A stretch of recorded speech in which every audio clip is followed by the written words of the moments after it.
the structure of contractile protein. Contractile protein ஓட structure என்ன? முதல்ல உள்ளது பாத்தீங்கன்னா actin filament, ரெண்டாவது உள்ளது myosin filament. இப்ப actin filament பாத்தீங்கன்னா which is made up of two filamentous actin, அதாவது ரெண்டு F actin வந்து ஹெலிகலா வந்து அரேஞ்ச்டா இருக்கும். அதான் F actin. இந்த ரவுண்ட் ரவுண்டா போட்டிருக்கும்ல, அதான் two filamentous actin ஹெலிகலா வந்து அரேஞ்ச்டா இருக்கும். இப்போ ஒவ்வொரு F actin, ஒரு F actin பாத்தீங்கன்னா which is made up of polymer of monomeric G actin, அதாவது நிறைய G actin சேர்ந்ததுதான் ஒரு F actin அப்படின்னு சொல்றாங்க. ஓகே, இந்த F actinக்கு மேல again two filamentous of tropomyosin, இந்த இது இருக்குல்ல, இது வந்து tropomyosin பா. two filamentous of tropomyosin வந்து அதுல encircle பண்ணிருக்கோம்.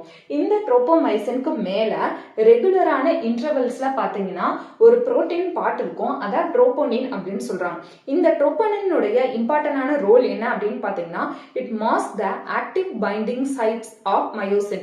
myosin ஓட active binding sites மாஸ்க் பண்ணும். ஆனா இது எங்க இருக்கும் அப்படின்னு பாத்தீங்கன்னா actin filamentsல இருக்கும். ஒவ்வொரு myosin பாத்தீங்கன்னா ஒரு பாலிமரைஸ்டு புரோட்டீன் சொல்றாங்க. பாலிமரைஸ்டு புரோட்டீன்னா என்ன? நிறைய மீரோமைசின், மோனோமரிக்கான மீரோமைசின், இந்த மாதிரி மோனோமரிக் ஃபார்ம்ல இருக்கக்கூடிய மீரோமைசின் நிறைய சேர்ந்துதான் ஒரு பாலிமரிக் ஃபார்ம் ஆன மயோசின் வந்து நம்மளுக்கு ஃபார்ம் ஆகுதுன்னு சொல்றாங்க. மீரோமைசின் பாத்தீங்கன்னா இதுல ஹெட் அண்ட் டெய்ல் வந்து இருக்கும்பா. ஹெட் வித் ஷார்ட் ஆர்ம் அப்படின்னு சொல்லுவாங்க, அண்ட் டெய்ல். ஒவ்வொரு மீரோமைசின்ல ஹெட் வித் ஷார்ட் ஆர்மும் அண்ட் டெய்ல் வந்து இருக்கும். இப்ப ஹெட் அண்ட் ஷார்ட் ஆர்ம் பாத்தீங்கன்னா head which is made up of heavy meromyosin, tail பாத்தீங்கன்னா லைட் மீரோமைசின்.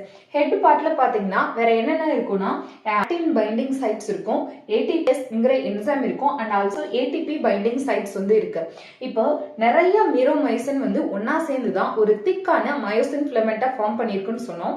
மயோசின் ஃபிலமெண்ட்ல ஒவ்வொரு மீரோமயோசினோட ஹெட் பாத்தீங்கன்னா ப்ரொஜெக்டட் அவுட்வர்ட்ஸ்ல ப்ரொஜெக்டட் ஆகி ஒரு எலிவேட்டடா இருக்கும். இது வந்து ஒரு கிராஸ் ஆர்ம் மாதிரி ஃபார்ம் பண்ணிருக்கும்னு சொல்றாங்க. இதோட ஹெட்ல பாத்தீங்க அப்படின்னா ஆக்டின் பைண்டிங் சைட்ஸ் இருக்கும், and also ATP binding sites இருக்கும், அண்ட் ஆல்சோ ஏடிபிஎஸ் அப்படிங்கிற என்சைம்ஸ் இருக்கும்னு சொல்றாங்க.